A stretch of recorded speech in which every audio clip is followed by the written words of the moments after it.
We live in a world where everyone has their own universe, এবং আমরা মনে করি যে আমি যা দেখছি সবাই তা দেখছে, আসলে তা দেখছে না। এখন কম্পার্টমেন্টালাইজ হয়ে গেছে, একজন হয়তো খুব বড় ইউটিউবার হয়ে গেছে কিন্তু সে হয়তো আরেকটা জগতে একদমই পরিচিতি নেই। সো এই ঘটনাটা ঘটছে কারণ মার্কেটিংয়ে আমরা টার্গেট করছি নির্দিষ্ট গোষ্ঠীর মানুষ। এতে যেটা হয়েছে, পরিবারের বাবা একটা শো দেখছে কারণ তার জন্য একই ধরনের শো বানানো হচ্ছে, যেটা হয়তো তার ছেলের জন্য বানানো হচ্ছে, তার মেয়ের জন্য বানানো হচ্ছে না। সো এটাকে ব্যর্থতা বলবো না, এটা আসলে মার্কেটিংয়ের রেভলিউশনের কারণে হয়েছে। কিন্তু এখানে আমরা যেটা হারিয়েছি, পরিবারের সবাই একসাথে বসে মজা করে কিছু দেখার জায়গাটা কমে গেছে। যদিও সিনেমা আছে বা আমাদের দেশে ভালো সিনেমা হচ্ছে, কিন্তু টিভিতে আমরা ওই জায়গাটা খুব কম পাচ্ছি।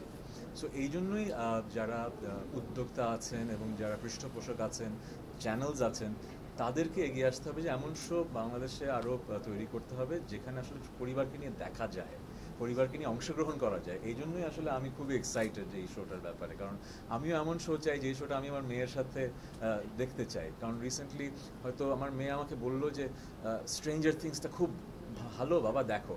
তারপর আমি ওর সাথে বসে দেখলাম, কিন্তু আসলে স্ট্রেঞ্জার থিংস আমি আরও বন্ড করতে পারলাম, অনেকেই হয়তো পারবে না, কিন্তু এমন একটা শো যেটা আমার মাও দেখতে পারবে, আমার মেয়েও দেখতে পারবে, আমিও দেখতে পারবো, আমরা তিনজন মিলে উপভোগ করতে পারবো। এটা হচ্ছে family feud. So that's why I am very excited যে this will be one of the biggest shows in Bangladesh in coming years. হ্যাঁ,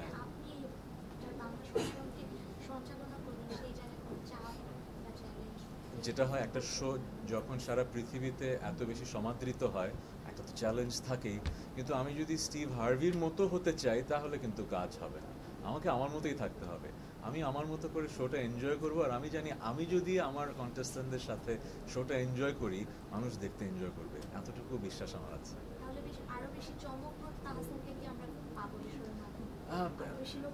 প্ল্যান করে তো চমক হয় না। আইল বি মাই সেলফ, আইল বি অনেস্ট অ্যান্ড আইল এনজয় দ্য শো। অ্যান্ড আমি জানি যে আড্ডা দিতে দিতে যদি এই মজার শোটা করা যায়, মানুষের ভালো লাগবে।